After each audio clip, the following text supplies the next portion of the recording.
Boa noite. Boa noite.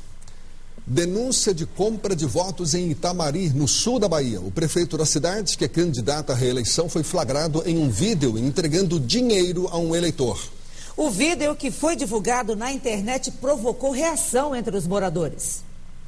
O assunto principal de todas as conversas é um vídeo em que o prefeito Valdisson Carlos Alves Menezes aparece no que seria uma negociação para a compra de votos.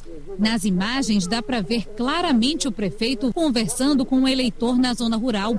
O homem é Fábio, uma liderança da área. Fábio fala que o voto é uma questão de consciência, mas pergunta ao candidato o que ele pode fazer para ajudar. Você vê o movimento que está aí da política aí, e vê quanto é que está fazendo. Eu trouxe aqui para 1.500 contos para tirar os 2 mil.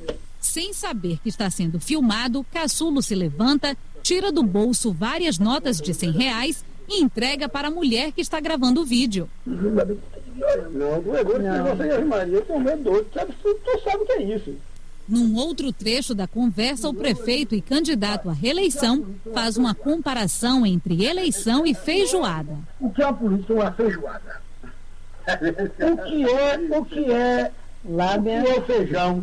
O feijão é o voto. O feijão é o voto. E o dinheiro é o tempero. Para você fazer o dinheiro é o matador. Não é o tempero, os acessórios. Então, se você tem um trocado, a feijoada sai gostosa, cheirosa, bonita. Mas sem o feijão, você vai ver que tem o tempero para fazer a feijoada. Na cidade, a campanha segue normalmente. Itamari fica a 328 quilômetros de Salvador e tem cerca de 8.000 habitantes. Nossa equipe procurou, mas não conseguiu localizar o prefeito de Itamari. Segundo a assessoria de imprensa, ele não está na cidade. Viajou, mas não informou o motivo nem para onde ia. A campanha continua e agora ele não apareceu aqui mais não. Isso é verdade, mas o vídeo está lançado, né? O eleitor que aparece negociando com o prefeito também saiu da cidade. Nós conseguimos encontrar a mulher que gravou a conversa. Ela explicou por que fez a denúncia. É uma prática comum, né, na região. Ele oferece dinheiro porque ele acha que o dinheiro dele compra a política de Itamari. O advogado do prefeito de Itamari tem um escritório aqui em Itabuna, neste prédio. Por telefone, ele disse que não queria gravar a entrevista, porque aguarda uma decisão da Justiça. O advogado entrou com ação na Justiça pedindo a suspensão da exibição do vídeo em Itamari e também a retirada do vídeo da internet. Os moradores do prédio que ameaça desabar no bairro de São Marcos, em Salvador, passaram o dia hoje retirando tudo que conseguiram de dentro do imóvel. Ontem eles foram obrigados a abandonar os apartamentos. O prédio de 5 pavimentos foi construído há 2 anos. Na última terça-feira, o terreno afundou e a estrutura cedeu.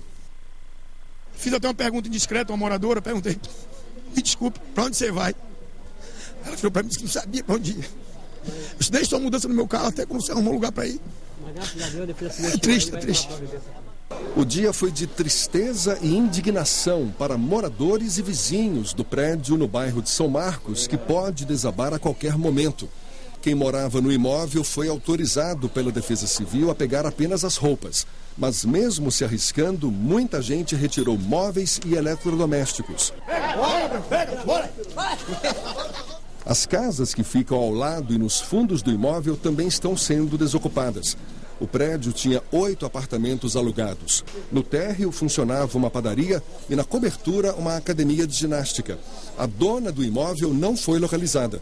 Para a Defesa Civil, a demolição é a única saída. Nós acionamos o órgão que é responsável por isso na prefeitura, que é a SUCOM. Eles devem estar, evidentemente, de forma urgente, fazendo a contratação de uma empresa para fazer essa demolição.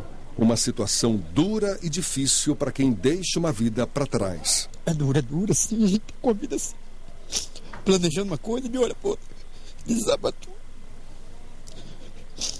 Nós conseguimos falar com o irmão da dona do prédio, o senhor Mário Alberto. Ele não quis gravar a entrevista, mas disse que o imóvel foi construído de forma regular, com alvará da prefeitura.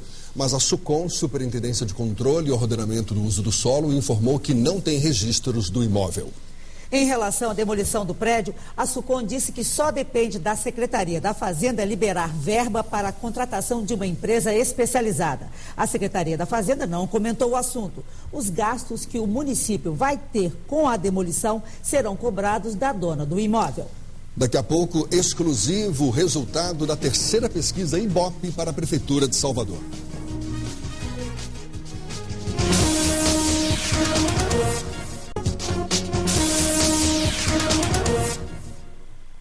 Olá, boa noite.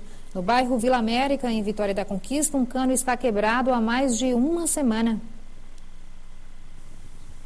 De acordo com os moradores, o cano está quebrado há mais de uma semana, na rua Zé de San Martim, no bairro Vila América. A água que escorre passa próximo às casas. Os moradores disseram que entraram em contato com a Embasa, mas que a empresa não solucionou a situação. Ainda segundo os moradores, uma das casas da rua está sem água por causa do problema na tubulação. Situação que gera insatisfação aos vizinhos que estão racionando água, que muitas vezes não conseguem sequer armazenar o suficiente nas casas. Agora desperdiçado aí. Mas só jeito a gente vir pegar de fora agora e levar para dentro de casa.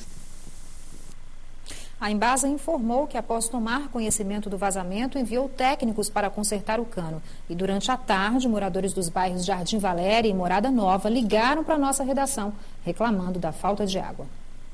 Garganta seca, dificuldade para respirar, ardor nos olhos podem ser efeitos da baixa umidade do ar. E em Vitória da Conquista, o estado é de alerta. Os últimos dias de inverno que antecedem a primavera são sempre assim.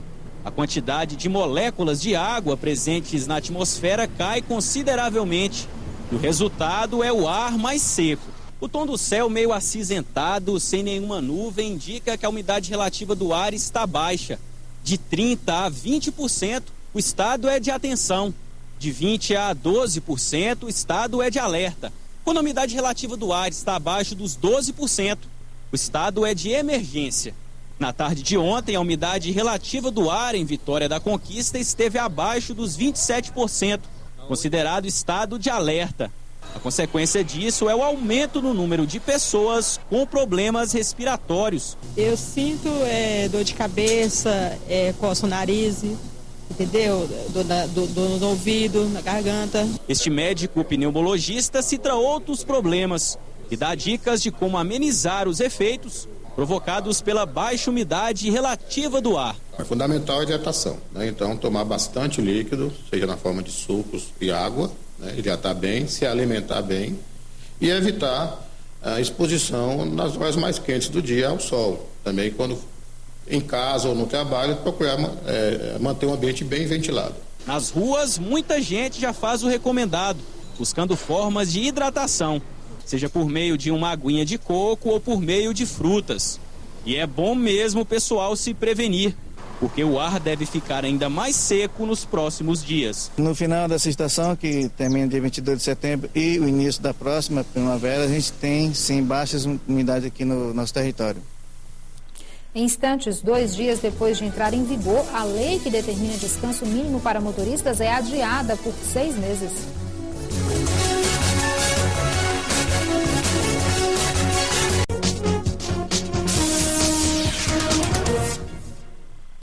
Durante uma vistoria realizada na carceragem da delegacia de Brumado, a polícia encontrou 8 celulares, carregadores de bateria, instrumento utilizado para cortar cadeado, uma ponta de faca, drogas e pedaços de fios. O material estava escondido em um buraco no chão feito pelos presos. O material apreendido foi encaminhado para a perícia no Departamento de Polícia Técnica de Brumado. Eleições 2012, você confere agora como foi a quinta-feira dos candidatos a prefeito de Vitória da Conquista.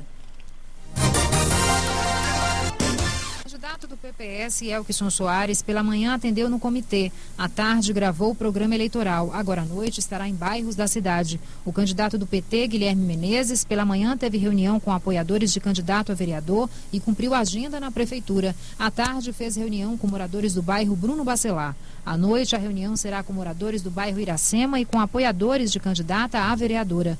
O candidato Erzin Guzmão, do PMDB, durante a manhã gravou o programa eleitoral e fez reunião com motoristas de táxi. À tarde, concedeu entrevista a uma emissora de rádio e realizou caminhada no bairro Bruno Bacelar. À noite, tem reunião com moradores do distrito de Inhobim. Abel Rebouças, candidato do PDT, pela manhã participou de reunião com empresários. À tarde, gravou o programa eleitoral e fez caminhada nos bairros Henriqueta Prates e Recanto das Águas. Agora à noite, se reúne com lideranças do esporte. E o candidato do PV, Edgar Mão Branca, pela manhã foi entrevistado por uma emissora de rádio e avaliou campanha com a coordenação. À tarde, gravou o programa eleitoral na Avenida Integração. À noite, discute a importância do lazer com a equipe de campanha. A aplicação da lei federal que exige do motorista um descanso mínimo de 30 minutos a cada 4 horas de direção, que entrou em vigor na última terça-feira, foi adiada por 6 meses. O prazo é para que sejam feitas as adaptações necessárias ao longo das rodovias, para que os motoristas tenham condições de cumprir a lei. O Conselho Nacional de Trânsito, CONTRAN, aprovou ontem uma resolução que recomenda a fiscalização dos motoristas profissionais somente em rodovias que ofereçam condições para o cumprimento da lei. Com as mudanças, a lei determina que os pontos de parada devem ter condições sanitárias e de conforto para o repouso e descanso do motorista profissional. Os pontos de apoio devem ter alojamento e refeitório. Para isso, será criada uma comissão do CONTRAN para avaliar as estradas que atendem a estes requisitos.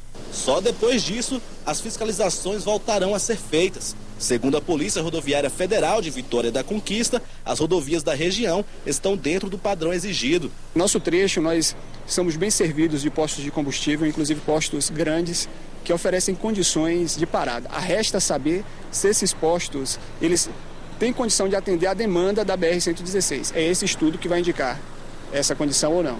Seu José ficará uma semana viajando a trabalho. Ele saiu de Recife com destino à fronteira com a Bolívia. Sobre os serviços nas estradas... Ponto de apoio do jeito que o governo está querendo para essa nova lei aí, não tem não. É distante um do outro. Tem posto, você chega, não tem vaga. Aqui mesmo, por exemplo, você vier aqui à noite, não tem lugar para você encostar. Ponto de apoio não tem. Igual à tarde, à tardinha, se você não abastece no posto, alguns não deixam nem parar para descansar. Por enquanto, não serão aplicadas penalidades, mas as fiscalizações educativas vão continuar. A orientação do departamento é que continuemos a realizar comandos educativos, fiscalizando os veículos, orientando quanto às exigências da lei, a fim de que quando, ao fim dos 180 dias, que a lei volte a estar em vigor, possamos então cobrar dos motoristas as exigências contidas nessa lei. O BTV de hoje fica por aqui. Uma boa noite para você e até amanhã.